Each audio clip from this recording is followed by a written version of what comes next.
안녕하세요. 김동섭입니다. 1월 8일 아침 시작하도록 하겠습니다. 어저께 미국 시장은 상승했었죠. 근데 오늘은 하락을 합니다. 다우는 0.4% 하락했고요. 나스닥 1.8% 하락합니다. 미국 시장은 분산하는 과정이기 때문에 일정한 박스권에서의 움직임이 지속될 겁니다. 그 상황이 연출될 건데요. 미국 시장의 하락은 엔비디아의 실망감에 기술주가 투매됐다 이런 식의 해석을 하고 있습니다. 나스닥 1.9% 하락했죠. 아시겠지만 엔비디아가 실적이 시가총액이 너무 크기 때문에 엔비디아 하락하면 관련주들이 다 하락하면서 시장이 무너지는 그런 상황이 나올 수밖에 없죠. 1년에 한 번씩 CES라는 것을 열죠.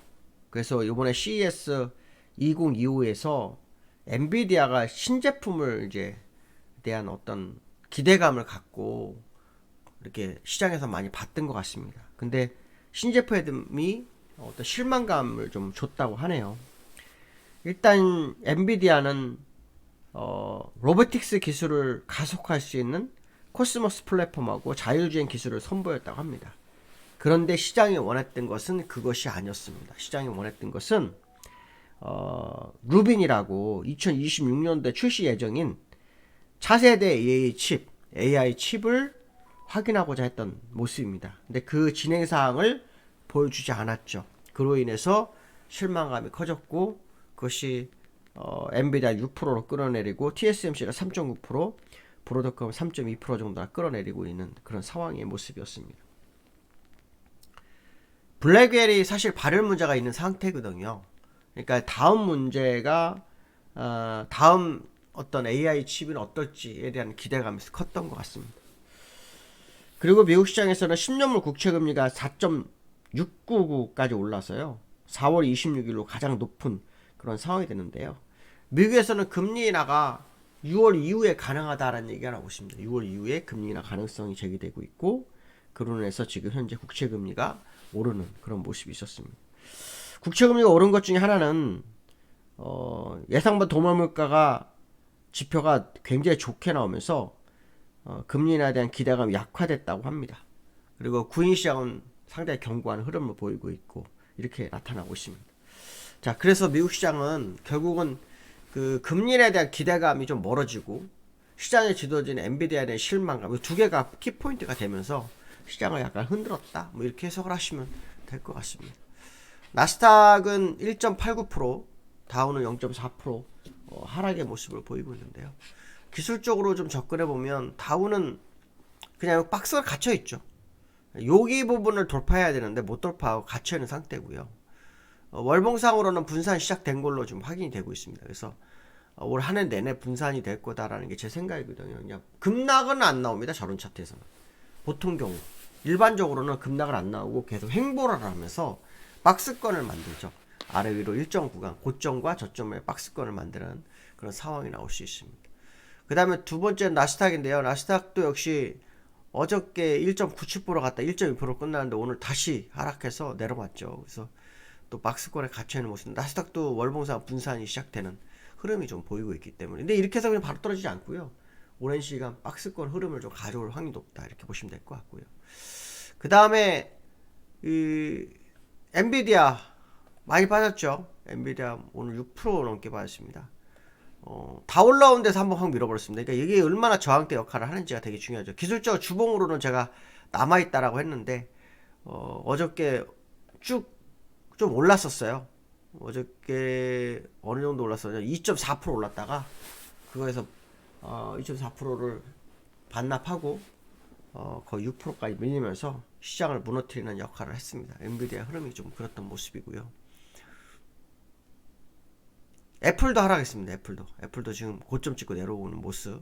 이런 모습 보시면은 일단 전 세계적으로 미국 시장이 강세지만 분산을 하고 있는 흐름이 있는 것이 맞지 않느냐라는 생각을 한 번쯤 해봐야 될 것 같다. 이렇게 보시면 될 것 같고요. 환율은 어저께 우리나라에서 본장에서 환율은 좀 빠졌었어요. 원달러는 어저께 1453원까지 밀렸었는데 여기에서 다시 올랐습니다. 1460원대로 올랐었습니다. 근데 어저께 국내장에서 환율이 빠졌던 이유는 딱 하나였죠. 아시겠지만 트럼프가 보편 관세보다는 선별 관세를 할 거다라고 얘기를 했는데 트럼프는 가짜 뉴스라고 했다고 합니다. 가짜 뉴스를 했다고 합니다. 근데 어저께 환율이 이만큼 빠졌으면 다시 우리나라가 급등했어야 되는데 오늘 급등 못하는 흐름이었거든요. 그래서 일단 환율은 시장 회귀를 한 것으로 저는 봅니다. 회귀한 걸로 보고 이 회귀했다는 것은 결국 주가에는 긍정적이지 부정적이지 않을 거라고 봅니다. 물론 오늘 미국 시장 하락해서 야간 선물이 빠졌던 부분이 하락 출발을 유도할 수 있을지 모르겠지만 제가 볼 때는 그렇지 않다. 결국은 전야 후강일 확률을 열어두고 보시는 게 좋겠다. 뭐 이런 얘기를 좀 해드리고 싶고요. 오늘 삼성전자 잠정 실적 발표인데요. 오늘 잠정 실적이 나왔나 모르겠네요. 잠정 실적 나왔네요, 여기요. 그렇죠? 삼성이 4분기 영업이 6조 5천억, 전년비 130% 올랐다고 하네요. 130% 늘었다고 하네요. 그러니까 어떻게 보면 삼성전자가 시장 전망치를 하회한 것이 좀 아쉽긴 한데요. 그래도 원체의 시장 전망이 낮았어요. 낮았기 때문에 일단 뭐 오늘 삼성전자가 시장을 열어봐야 되겠지만 강세로 전환하는지 봐야 돼. 저는 삼성전자가 강세로 전환할 거로 보고 있습니다. 왜냐면 기술적으로 삼성전자가 올라서기 시작했기 때문에 삼성전자의 흐름으로 봐가지고는 오늘 62선 돌파 시도를 하겠죠. 어저께도 62선 돌파 시도했다가 밀렸지 않습니까? 2.5% 이상 갔다가 밀린 상황이기 때문에 오늘 그 모습이 나올 거다. 어쨌든 증권가에서는 이 키높이를 낮춰놓은 상태라서 웬만큼 뭐 저기 하회해봐야 시장에 영향 별로 없을 거다라는 게 제 생각이고요. 젠슨왕이 삼성전자 발언을 했죠. HBM 테스트 통과할 것. 근데 뭐 다시 설계를 해야 된다고 뭐 다시 시작하라는 얘기인지 모르겠는데요. 저는 삼성전자를 왜 엔비디아를 갖고 노는지 잘 모르겠습니다. 이거에 지금 음모가 있다고 저는 보거든요. 하이닉스가 가지고 있는 기술은 사실 어떻게 보면 삼성전자가 갖고 있던 기술 아닙니까? 갖고 있던 기술이에요. 삼성전자가 이렇게 자꾸 테스트를 해서 1년 이상 시간을 까먹을 이유는 없는데 자꾸 젠슨이랑 이래갖고 시장을 조율을 하고 있는데 저는 삼성전자 결국 이겨낼 거라고 보고 있고요. 실제로 엔비디아가 우리나라 시장에 그 블랙의 발열 문제를 해결하기 위해서 협조 요청을 했잖아요. 그런 부분에서 삼성전자가 기회가 있다고 저는 판단합니다. 그래서 특히 오늘 CES 2025에서 루빈이 안 나온 거 보면 블랙웰에 문제가 있다는 거죠. 그렇죠?